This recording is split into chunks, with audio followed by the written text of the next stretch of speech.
everyone, and welcome back to the Aether Hub, the largest source of all things Vorthos on YouTube. I first want to say thanks so much for your support in my last video on Sarah the Benevolent. If you haven't seen that already, check that link in the description below and you can give it a watch. But yeah, it was a new style of video, one I'm going to continue, obviously. But yes, thank you all so much for the support and the feedback. When I first started on the couch, I'm now in the Aether Hub headquarters in front of some of the nerdiest relics I could find, but let's be honest here, they're awesome.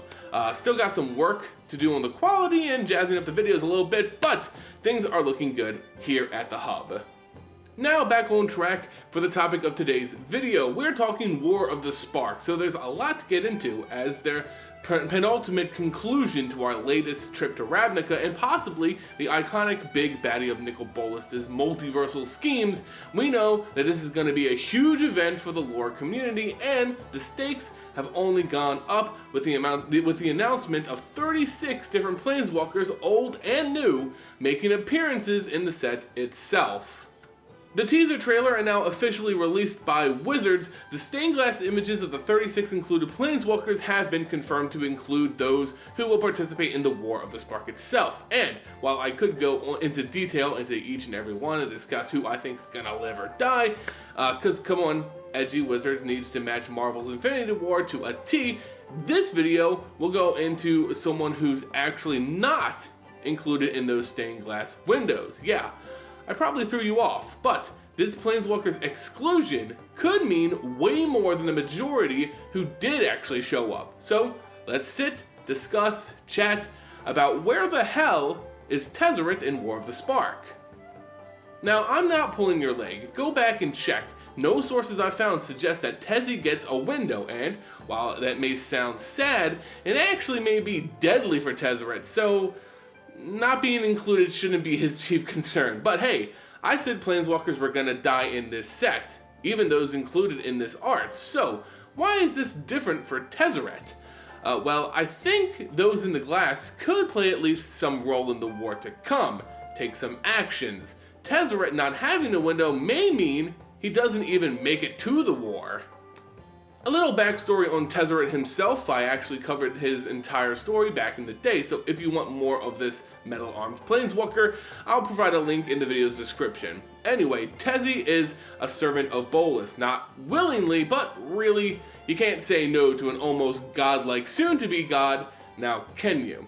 Especially when Nicol Bolas actually saved Tezzeret's life after he got royally beat by some random officers. Really? Anyway, Bolas saves Tezzeret's life a few times and eventually bends him to the dragon's will, and he becomes a proper minion, still holding distaste for the dragon, but at least playing ball. That leads us to where we are just prior to the War of the Spark and why he should have been included. So obviously Tezzeret is like the right middle hand man of Nicol Bolas. That alone should be enough for his include in this set. He's fought against the Gatewatch with Jace and Liliana on a more personal level, and just has a lot of history with most of the characters coming in this set. It would be a great way to meet some sort of conclusion with his story tied to Jace, for example.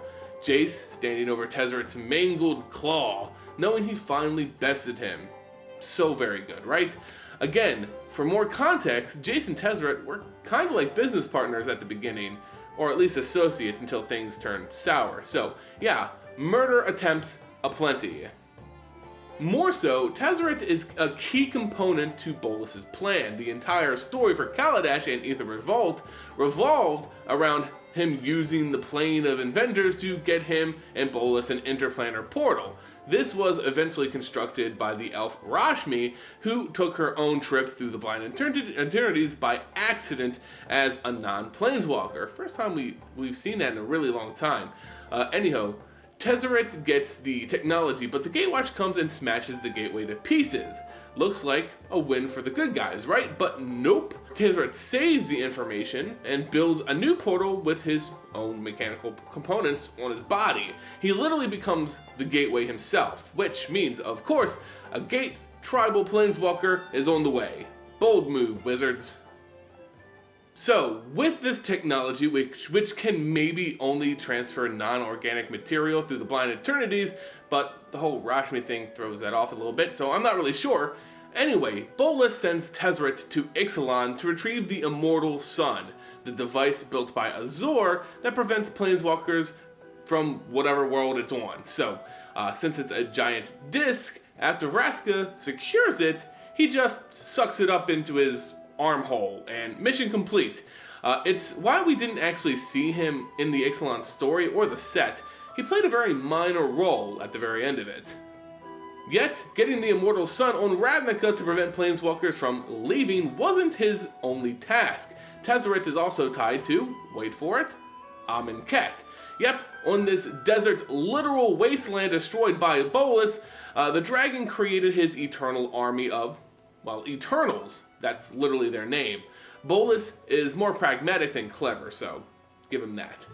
Anyway, this army of metal-coated zombies are loyal to Bolas, and we see heroes fighting them in the stained glass portraits, so we know that they're going to get there somehow, and that's through Tezzeret's portal. Again, leading us to wonder, why is this vital point of Bolas' plan not included in a stained glass window? Let's run down some theories. 1. His contract with Bolas ends. Remember, Bolas and Tezzeret's relationship is based on fear. Perhaps becoming this gateway and transporting these materials was the only thing Bolas wanted from this minion. Afterwards, Bolas just lets him go and Tezzeret decides not to take part in this war. This is not a likely scenario because Bolas isn't known for his compassion. Tezzeret is more useful as a soldier on the ground, and if Bolas needs an extra spark siphoned to restore his godlike powers, he isn't against taking it from his own minions. There's just no benefit in letting him go. Number 2, Tezzeret bails. With the war taking up a majority of Bolas' bandwidth, maybe Tezzeret just gets out among the distractions. This is more likely, but still I don't buy it. Bolas is Omega level smart. I don't think he gets distracted like a middle manager when someone pops a balloon in the office. It's just not a thing, but still plausible, you know, because Bolas just can't deal with the action at that moment, and maybe Tezzeret just hopes Bolas will fail. It's possible.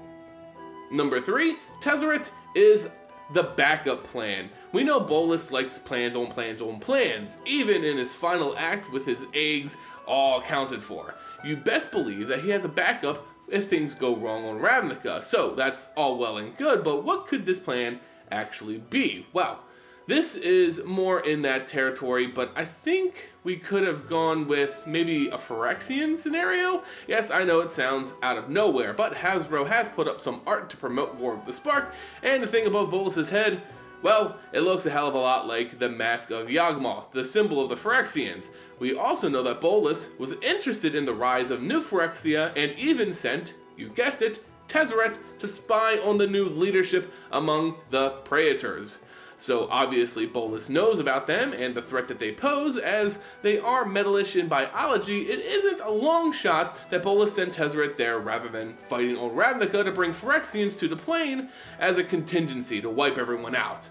Or maybe Bolas is thinking a longer game and the Phyrexians are a part of this follow-up after he wins the war. Either way, Tezzeret may not be involved because he's cooking something else up. The next story after War of the Spark with New Phyrexia. Karn's already announced he's basically against them, so my guess is that it may be part of Tezzeret's plan. And number 4, a bonus theory, maybe he's dead before the whole fighting actually starts.